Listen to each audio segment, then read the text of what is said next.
Spain has really impressed me. Spain has demonstrated that it is a nation that values its own values of human right, its own values of respect for the territorial integrity of some people, and of course, generally for being human. Spain consistently has demonstrated that, and it's this latest update that we're getting from Spain is even the major point here. Among all the nations in Europe, Spain has been one of those countries that have been very vocal about the crimes of the Israeli leadership in Palestine. Spain was among the three major European nations that recognized the state of Palestine and actually said that the only solution to the very decade of crisis in the Palestinian Strip, or generally in the occupied Palestine, is only a two-state solution. The government of Spain will approve the official recognition of Palestine as a state. With this decision, Spain joins the more than 140 countries that already recognize Palestine.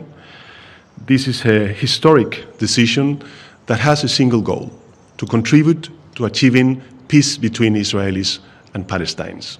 The state of Palestine must be viable, with the West Bank and Gaza connected by a corridor and with East Jerusalem as its capital, and must be unified under the legitimate government of the Palestine National Authority. Our position is aligned with the UN Security Council resolutions 242 and 338, and with the position of the European Union. Therefore, we won't recognize change in the 1967 lines other than those agreed to by the party. And it baffles the mind. Why won't Spain say so? Israel has been recognized as a Jewish state with its own land, while the Arab ones, those who are the other side of the divide, have not been recognized.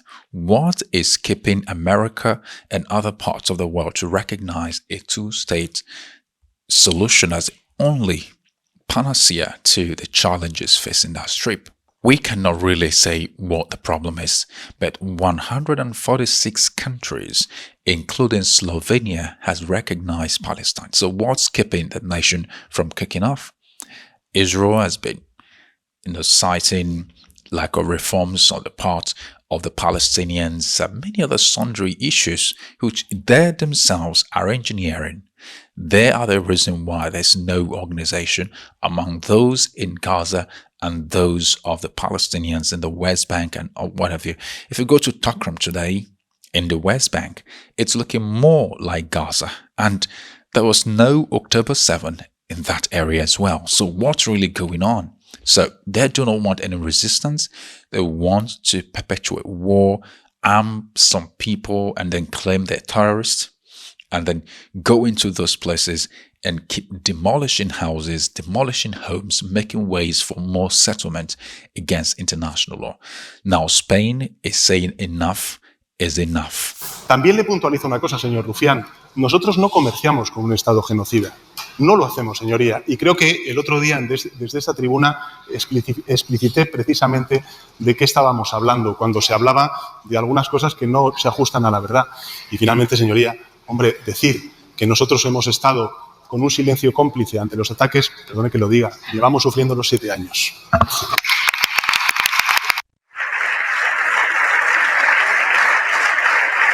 Now, the Spanish National Court has, for the first time in the history of the Israeli terrorist government, opened an investigation, not just an investigation, a criminal investigation against the leadership of the Israeli extremist government.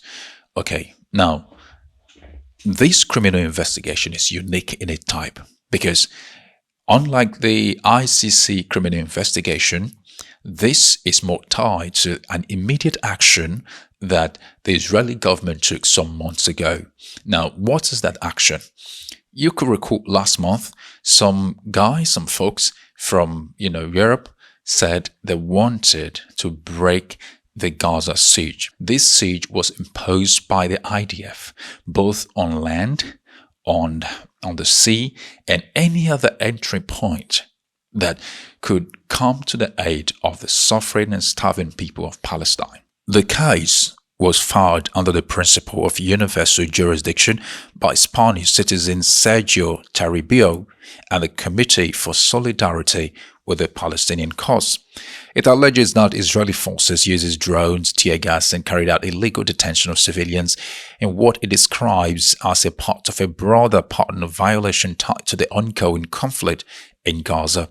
The court ruling requests cooperation with the International Criminal Court (ICC) and frames the assault in the context of the genocide in Gaza. It marks the first time Spain has opened a formal investigation into Israeli leadership over the war in Gaza. Now, Hassan said, this is a major step in the fight against impunity. When states fail to fulfill their obligations, it is up to civil society to activate justice as an ethical, legal, and political tool against horror. If upheld, the investigation could restrict Netanyahu and other Israeli officials' ability to travel to Europe without risking arrest warrants linked to the case.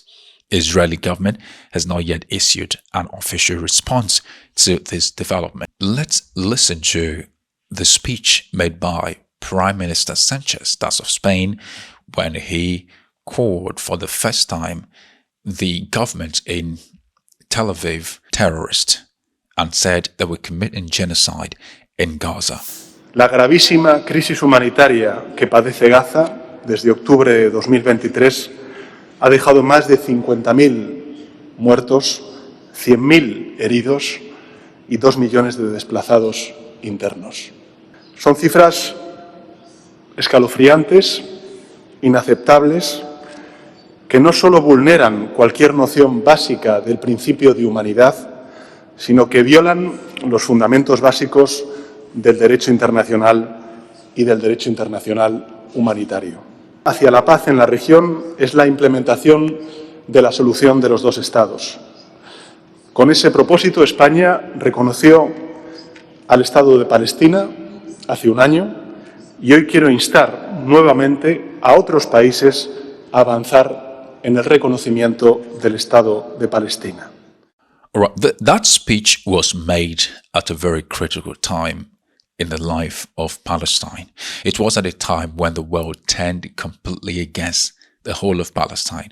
Israel blockaded everywhere, stopped food and water. People were starving, people were looking for water to drink, and bombs continued to rain on Palestinians every day. This is also coming as we got a very sad news that one of the rapporteurs, the Special Human Rights Rapporteur representing the UN in Palestine, was sanctioned. Between Netanyahu and this woman that advocates for human rights, who should be sanctioned? It is absolutely barbaric that we're in the year 2025. We are watching this in 4K on our phones. The audacity, the belligerence, the arrogance of countries to think that this is acceptable. This is the new precedent that we're setting for the globe. If we don't rise up and stop Israel from committing this horrific genocide in plain day, what is next? What message is that telling the other countries of the world that they can do lawlessly? Does law mean nothing? Does human rights mean nothing? This is a moment that is a testament to the human race. If we do not band together and do everything that we can, like Jeremy Scales said, what will be next will be even worse. And I don't want to live in a world like that. And I don't think any of us do. And so we have to motivate each other to stop this atrocity because it's the worst thing I've ever seen. And every day people die needlessly. And every victim of this genocide is a whole world lost. And I don't want that on my shoulders. I don't want the blood on my hands anymore as an American citizen. It's my government subsidizing this. And I cannot sit idly by and watch this for one more day without shouting from the rooftops, stop it! Stop! The only solution is a complete and total end to this horrific policy, sanctions on Israel, accountability for all of the war criminals, mass re-education of the horrific genocidal mentality and mania that has taken over Israeli society, and a full democratization. of the state, integration of the Palestinians as equal players. That and only that is when we can see true peace come to Palestine, Israel, and the Middle East at large, because we know that this is the crux of so much tension and strife in the region. All right, guys, thank you so much for being part of the show today.